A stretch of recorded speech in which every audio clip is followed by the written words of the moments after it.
കൂടുതൽ വാർത്തകളും വീഡിയോകളും കാണാൻ ഈ ചാനൽ സബ്സ്ക്രൈബ് ചെയ്യുക. കൂടെ ബെൽ ബട്ടൺ അമർത്തുക. Please subscribe our channel.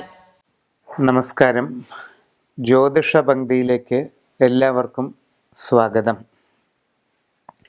യന്ത്രങ്ങളും രത്നങ്ങളും എന്ന വിഷയത്തെപ്പറ്റിയാണ് ഇന്ന് പ്രതിപാദിക്കുന്നത്.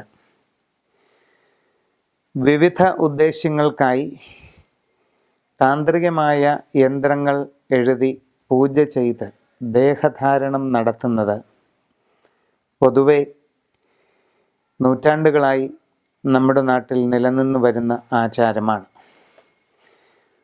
ജീവിതത്തിൻ്റെ ഓരോ സാഹചര്യങ്ങൾക്കനുസരിച്ച് ഓരോരോ ആവശ്യങ്ങൾക്കും ലക്ഷ്യപ്രാപ്തികൾക്കുമായി വ്യത്യസ്തങ്ങളായ ഓരോ യന്ത്രങ്ങൾ തയ്യാർ ചെയ്ത് ധരിക്കുന്നത് വളരെ പണ്ട് മുതൽക്കേയുള്ള നമ്മുടെ നാട്ടിലെ ഒരു ആചാരം തന്നെയാണ്. അശ്വതി മുതൽ രേവതി വരെയുള്ള 27 നാളുകാർക്കും അവരവരുടെ ഇപ്പോഴുള്ള ഗ്രഹസ്ഥിതി അനുസരിച്ച് ഉദ്ദേശിക്കുന്ന കാര്യസിദ്ധിക്ക് വേണ്ടിയും തൽക്കാല ക്ലേശ നിവാരണത്തിന് വേണ്ടിയുമൊക്കെ ഏതേത് യന്ത്രങ്ങൾ ധരിക്കാമെന്നും അത് എപ്രകാരം ഉപയോഗിക്കാമെന്നും വ്യക്തമാക്കുകയാണ് ഇന്ന് ചെയ്യുന്നത്. യന്ത്രങ്ങൾ ധരിക്കുന്നതിന് സാധിക്കാത്തവരോ അത്തരം ആചാരാനുഷ്ഠാനങ്ങളിൽ ഉൾപ്പെടാത്തവരോ ആയിട്ടുള്ളവർക്ക് വേണ്ടി ഇപ്പോഴത്തെ അവരവരുടെ നക്ഷത്രത്തിൻ്റെ ഗ്രഹസ്ഥിതി അനുസരിച്ച് ഏറ്റവും ഫലപ്രാപ്തി നൽകുന്ന രത്നക്കല്ല് ഏതാണെന്നും അതിൻ്റെ ഉപയോഗം എപ്രകാരമാണെന്നും കൂടി ഇതോടൊപ്പം വിവരിക്കുകയാണ്.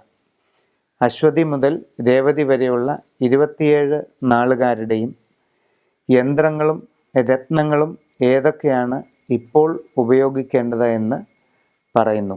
കാർത്തിക നാളുകാർക്ക് 6-ാം ഇടത്ത് വ്യാഴവും 8-ാം ഇടത്ത് ശനിയും സഞ്ചരിക്കുന്ന വളരെ ദോഷാത്മകമായ ഒരു സമയമാണ്. എല്ലാ കാര്യങ്ങളിലും തടസ്സങ്ങളും വിഷമങ്ങളും പ്രയാസങ്ങളും ആരോഗ്യപരമായ പ്രശ്നങ്ങളും കടുത്ത മാനസിക വിഷമങ്ങളും ഒക്കെ വന്നു ചേരാൻ സാധ്യതയുള്ള കാലഘട്ടമാണ്. കാർത്തിക നാളുകാരെ സംബന്ധിച്ച് തങ്ങൾ അഭിമുഖീകരിക്കുന്ന എല്ലാ പ്രയാസങ്ങളിൽ നിന്നും വിഷമങ്ങളിൽ നിന്നും തടസ്സ പ്രതിസന്ധികളിൽ നിന്നും ഒരു മോചനം ലഭിക്കുന്നതിനായി മഹാതാരായന്ത്രം ധരിക്കുന്നത് വളരെയധികം ഗുണം ചെയ്യുന്നു. ദശമഹാവിദ്യകളിൽ ഒന്നായ താരാദേവിയുടെ യന്ത്രം ധരിക്കുന്നതിലൂടെ ഏത് ലക്ഷ്യവും വളരെ എളുതായി നേടിയെടുക്കുന്നതിനും തങ്ങളുടെ മനസ്സിൽ ആഗ്രഹിക്കുന്ന കാര്യങ്ങളെ ഫലപ്രദമാക്കി തീർക്കുന്നതിനുമുള്ള ഒരു സാഹചര്യം അനുകൂലമായി വരുന്നതാണ്. അതോടൊപ്പം യന്ത്രധാരണം സാധ്യമല്ലാത്തവർക്കും ഇതിന് തൽക്കാലം ബുദ്ധിമുട്ടുള്ളവർക്കുമായി സൂര്യകാന്തം എന്ന രത്നക്കല്ല് ഒരു വെള്ളി ലോക്കറ്റിൽ തീർത്ത് കഴുത്തിൽ ധരിക്കുന്നത് വളരെയധികം ഗുണകരമായി കാണുന്നു. കൂടുതൽ വാർത്തകളും വീഡിയോകളും കാണാൻ ഈ ചാനൽ സബ്സ്ക്രൈബ് ചെയ്യുക. കൂടെ ബെൽ ബട്ടൺ അമർത്തുക. Please subscribe our channel.